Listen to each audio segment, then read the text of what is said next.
for our song. I'm doing it all for love. What is up, you guys? Damage here, back with some more movies and game and also television media. And today, you guys, I'm giving my review of the Euphoria series. I'm gonna share what I liked about the series, what I didn't like. But before we get into that, please be sure to leave a like on this video and subscribe. Now I'm gonna be talking about non-spoilers and spoilers. And I guess we can start with the synopsis of Euphoria. It's about modern teens navigating society. It deals with sex, depression and anxiety, drugs, and toxic relationships. That's a very big part of Euphoria. There's a lot of toxic relationships, but I'll get to that later.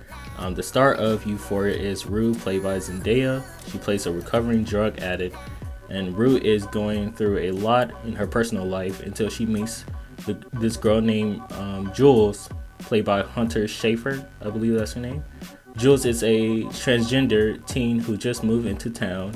Jules is conflicted, and she is actually she kind of in love with Rue. I really don't know. I'm actually kind of confused with that, if she's really in love with Rue or not. But that's really all I can say about Euphoria without giving away too much. So I guess we're going to spoiler territory. So let's get into that. Of course, like I said before, Rue deals with a lot of drugs in Euphoria. She's actually, well, when we started, she's actually getting out of rehab, and after she got out of rehab, she says she doesn't plan on being clean. I don't really know what it's like to be a drug addict or anything, but I'm sure that that's really with a lot of drug addicts that are forced into getting clean, because she did have an overdose that summer going to junior year. So she was forced to go to a rehab facility. But after she gets out of rehab, she does meet Jules, as I said in the synopsis, and she really hooked onto her like she's the drugs now, like Jules the drugs. She I don't know how to feel about this, because I get where Jules is coming from, that she feels like Rue is solely reliant on her sobriety through Jules. And I know for me, I wouldn't feel comfortable with somebody reliant on me to be sober. But I do feel like it's really wrong for Jules to lead Rue on to think that she's really in love with her. But I don't know if she's really in love with Rue like that. But anyway, back to Rue. But I do understand where Rue is coming from. When in episode, I believe 7, when she talks about her depression, and it's very, very realistic to what a lot of teens are going through. You know, when they talk about depression and how they feel like their happiness is disappearing when they're depressed, and they can't remember when the last time they've been happy. But back to Rue. Jules. I guess we get to her and Nate, I believe. So yeah, let's go to that. Where do I start with this? I guess I could start at the party when they first met. I think Nate is in love with her. I don't know. I think he is. I'm not sure, but in the first episode, if you haven't seen it, in the first episode, Jules sleeps with Nate's dad. I know they sound weird. That sounds weird, but it is. But Nate's dad, which is Cal, his name is Cal Jacobs. He records his sexual interactions with men on the dating app, and Nate's get a hold of the tape with the one he made with Jules, and he basically blackmails Jules, because he had like a conversation. I didn't really get this part on how he can do this, but hey, Nate is really a genius, honestly. I believe. I don't like him, but I think he's a genius. But basically, Nate blackmails Jules because he made this fake profile on the dating app, and he convinced Jules to basically fall in love with him, which it really wasn't. It was him, but it really wasn't him. He used a dude named Tyler, but I get to that later on who Tyler is, but I get into that later. He used his identity as Tyler and basically asked for nude pictures from Jules to I don't get this part. You guys let me know on how he can do that. I really don't. So he basically blackmails her to not say anything about what happened with Jules and his dad. But I do think Nate is, I guess, bisexual. I really don't. They really haven't explored it. I really don't know what Nate is. I don't know. But he does have private pictures of males in his phone.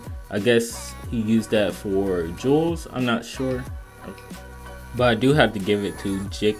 I believe his name Jacob Lordy character who plays Nick Jacobs in Euphoria. He really does a fantastic job of playing the villain in this series. He's really psychotic. Honestly, he's psychotic. He's abusive to his girlfriend Maddie.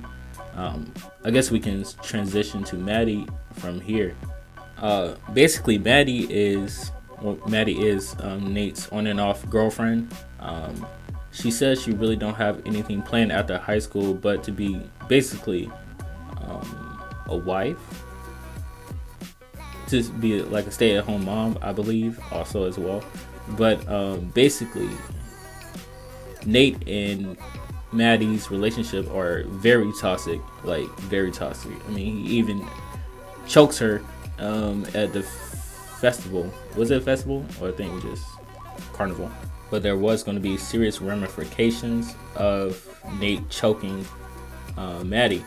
But I guess we can go to Tyler's storyline now, because that's what interjects.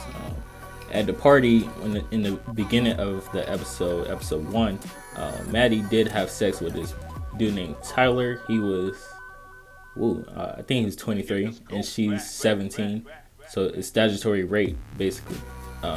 So Tyler finds out, he beats up Nate finds out and beats up Tyler. Then I feel it was like 2 episodes later, he got outside the hospital. Tyler did, because Nate beat him so severely that he lost sight in one of his eye, I believe.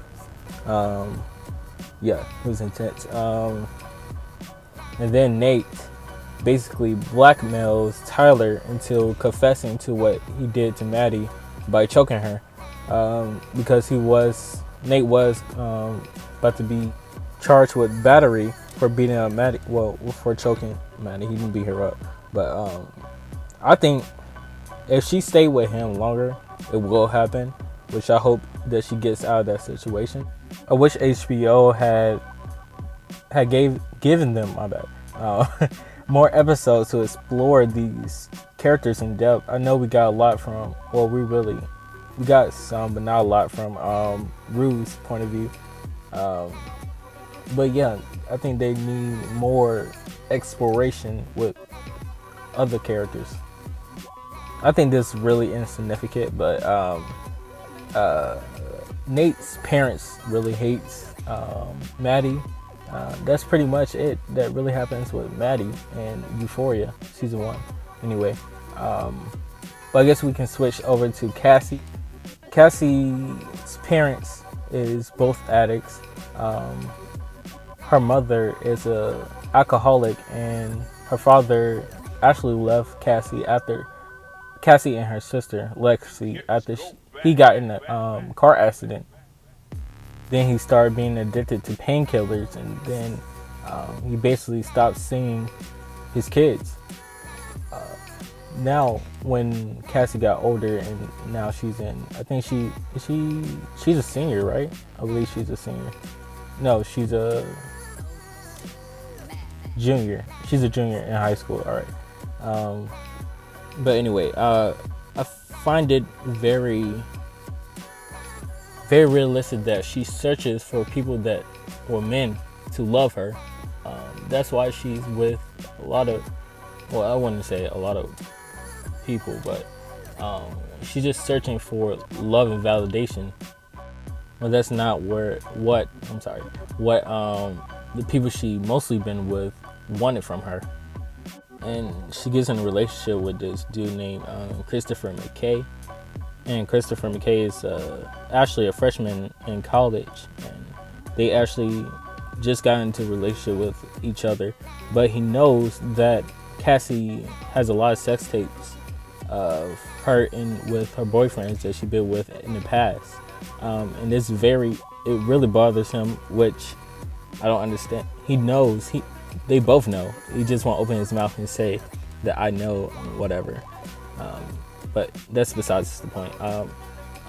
His character, well, in his own episode, I wish they can do more with him. I don't, either that or just drop the character completely, because outside of the story with Cassie, there's really nothing that's going on with McKay.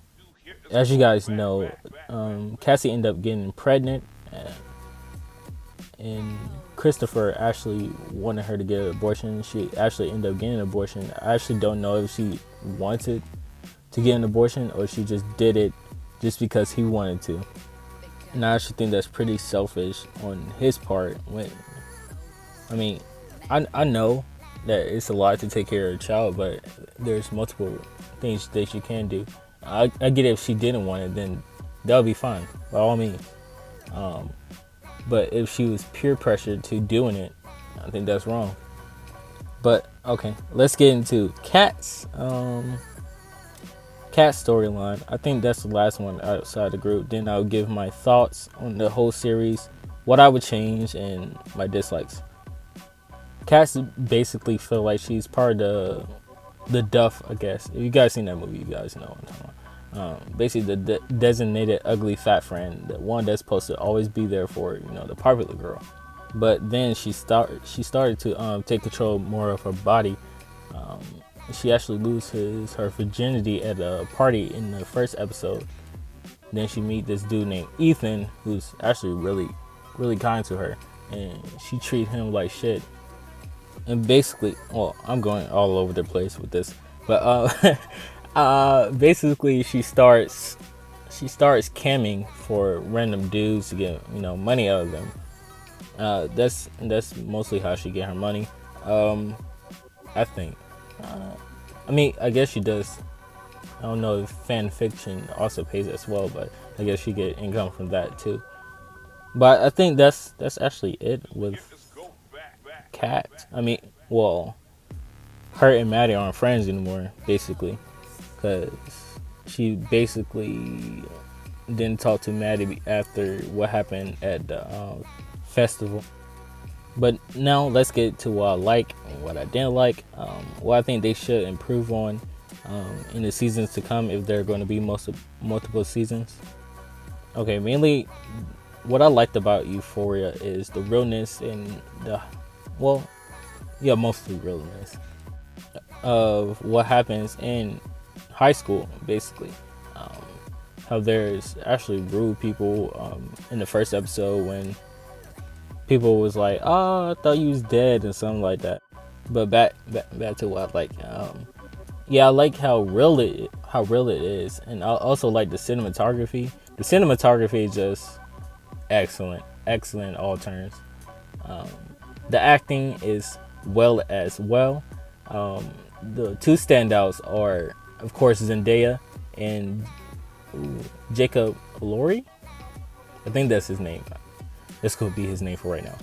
The other thing I like about Euphoria is that they explore body positivity through Kat, and I think that's very important to our society today. And I think the only thing I didn't like about Euphoria is that I think they needed more screen time with their supporting cast, like Lexi, Gia, Fesco, even Leslie, Rue's mom. I think they needed more development for those characters. I think we had more episodes, we would have got that. But since we didn't, you know, I definitely want to see Gia's point of view on Rue's drug addiction and seeing her overdose and how it affected her in the future, and how she would go on life. But I know they can do that right now since, you know, it's still present. The other thing, I guess, is with, like I said before in the past, Christopher McKay character. I think he really wasn't needed. I think if he was more in high school, he would have been okay. But I don't feel he's very needed in the story going forward. But anyway, I'm going to discuss on what I think is going to happen in season 2. Due to the ending of season 1, you guys know that Rue relapsed, and I think that she's, I don't know if she's dead or not. I don't know. But if she's not dead, I do think she's probably in a coma. Obviously she overdosed, I think, due into the ending. I hope Zendaya does come back. She's actually really phenomenal again as Rue. And no, I'm not saying it because I got a crush on Zendaya, right? I'm not saying that because I got a crush on Zendaya. Anyway, that's what I think of Euphoria season 1. Please share your thoughts down below. What do you guys think about season 1? What do you think season 2 is going? Leave your thoughts down below. Thank you guys so much for watching. Please be sure to leave a like on this video. Subscribe if you're new. And I'll see you guys soon for more videos. Peace.